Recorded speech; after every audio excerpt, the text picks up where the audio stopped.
L'essentiel de l'actualité, bonsoir, bienvenue à la une. Recensement biométrique. À l'intérieur du pays, les autorités préfectorales de Kissidougou étaient dans les 12 sous-préfectures. La mission vient s'enquérir de l'état d'avancement du processus. Par ailleurs, sensibiliser la population à se faire recenser. Marwan Kamara. Une délégation conduite par le préfet de Kissidougou en tournée de supervision sur les sites d'enrôlement et de sensibilisation pour le recensement biométrique dans les différentes localités de sa juridiction. Partout dans ces localités, Charles Koulpi Lama et sa suite ont mis l'occasion à profit pour bien expliquer aux populations le motif et l'importance du recensement biométrique. Monsieur le préfet et son cabinet venir jusqu'à Kondiado voir comment le travail se passe. Cela est une grande motivation, non seulement pour nous, l'autorité, mais aussi pour les citoyens. Et vraiment, cela nous motive à plus d'un titre. Une commission a été mise en place pour s'occuper ici de la délivrance des jugements supplétifs. Et depuis que le processus a commencé, cette commission travaille sans relâche. Et les superviseurs et les délégués sont constamment dans nos murs pour la signature des registres. Au cours de cette tournée citoyenne, la délégation a mis le cap sur les écoles pour passer le même message aux élèves. Ici, encadreurs et élèves réitèrent leur adhésion au programme national de recensement administratif à vocation d'état civil PN-RAVEC.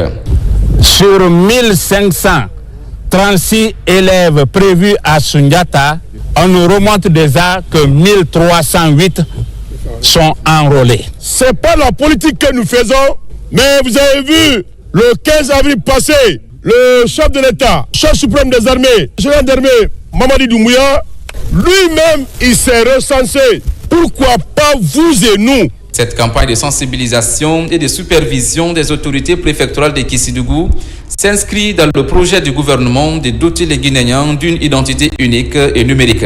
Elle a permis à la délégation de s'enquérir de l'état d'avancement du processus sur le terrain et de connaître des manquements à corriger. Pendant ce temps, l'équipe du PN-RAVEC dépose sa valise au ministère de l'Environnement. Objectif, recenser les cadres du dit département. C'est la ministre Djami Diallo qui donne le coup d'envoi de cette opération. Diane Yassani. Au ministère de l'Environnement et du Développement durable, une équipe du Programme national de recensement administratif à vocation d'état civil PN-RAVEC se déploie. Il s'agit pour le personnel de ce département de se faire enrôler. Le top départ de cette journée de recensement est donné par la ministre Djami Diallo. Après s'être acquittée de son devoir citoyen, elle encourage tout le monde à en faire autant. Il est très important pour nous, pour tous les travailleurs du ministère de l'Environnement, de participer à ce programme de recensement pour d'abord nous permettre d'avoir une existence légale fiable, également de pouvoir participer pleinement à la vie de la nation en tant que citoyen guinéen. Et il faut noter aussi que ce recensement permet, conformément à la vision du chef de l'État, le général Mamadi Doumbouya, de bâtir une Guinée inclusive et forte.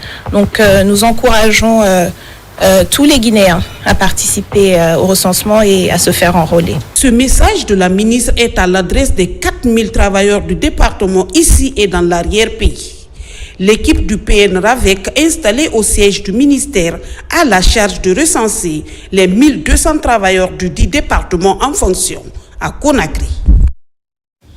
C'est l'un des premiers ouvrages consacrés à la mamaya, danse emblématique de la culture mandingue. L'auteur, Dr Fatoumata Camara, retrace en 188 pages l'évolution de cette tradition populaire. L'édition est assurée par l'Harmattan Guinée. Le livre est perçu comme une contribution à la mémoire collective. Djamokaba Diaré Diallo.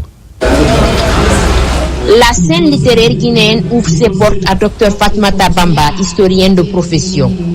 Son premier ouvrage, intitulé Mamaya de Kankan, un patronyme culturel et traditionnel de la société mandingue de Guinée, est publié.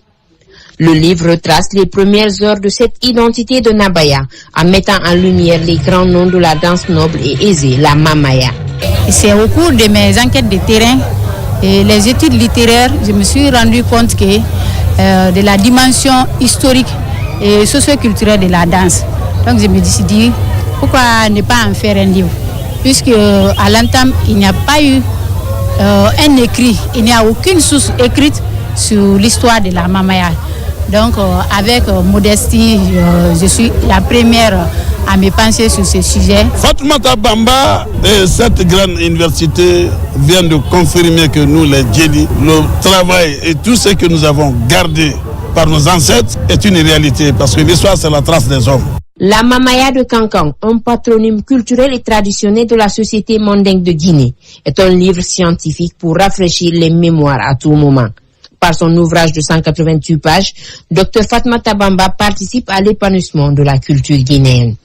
Vous avez fait un travail de recherche et d'illustration remarquable que je salue.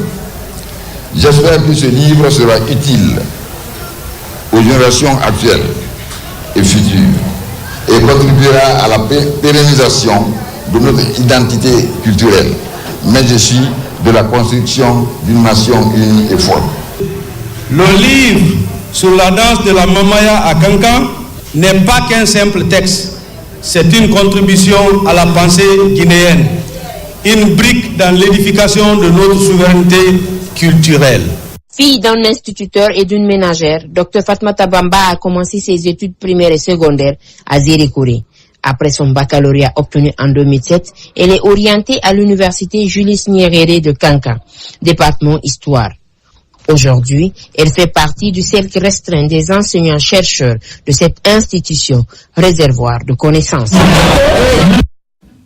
Initiative encourageante de la part de Dr Fatoumata Bamba. Sport foot, c'est parti pour la première édition du tournoi de thé du chef de l'État, une compétition organisée par les jeunes leaders de Bessia.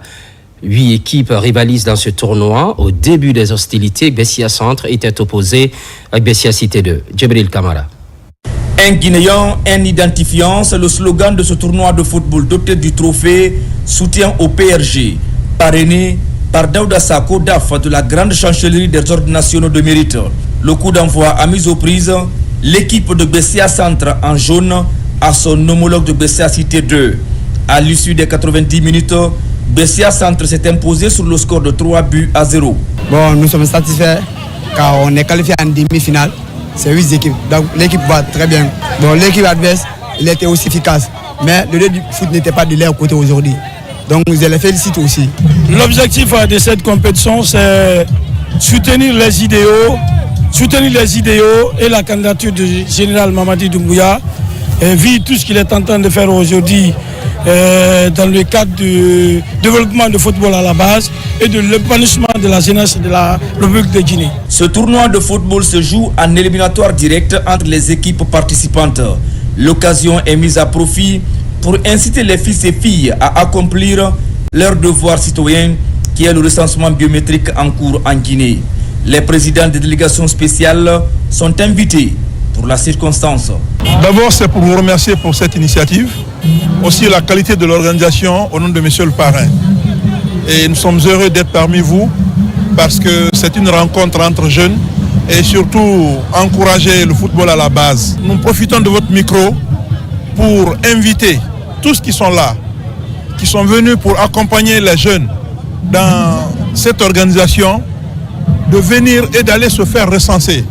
Parce que c'est ce qui donnera à notre pays les vraies statistiques, c'est ce qui nous permettra, n'est-ce pas, à nos dirigeants d'orienter, n'est-ce pas, les grandes politiques de notre pays. Ce tournoi a été organisé dans l'intention de sensibiliser les populations à se faire recenser. On soutient toute initiative à date qui est faite pour en faire un tremplin à sensibiliser les populations à se recenser. Déjà, tout au long de cette compétition, les messages de sensibilisation sont véhiculés à travers les artistes du quartier. Le mouvement Mamadi Doumbouya, la force tranquille, veut dans un laps de temps inciter la population de Bessia à se faire recenser. Le programme se poursuit. L'actualité évolue en Guinée, notre paradis, terre de richesse et d'innovation. À très vite.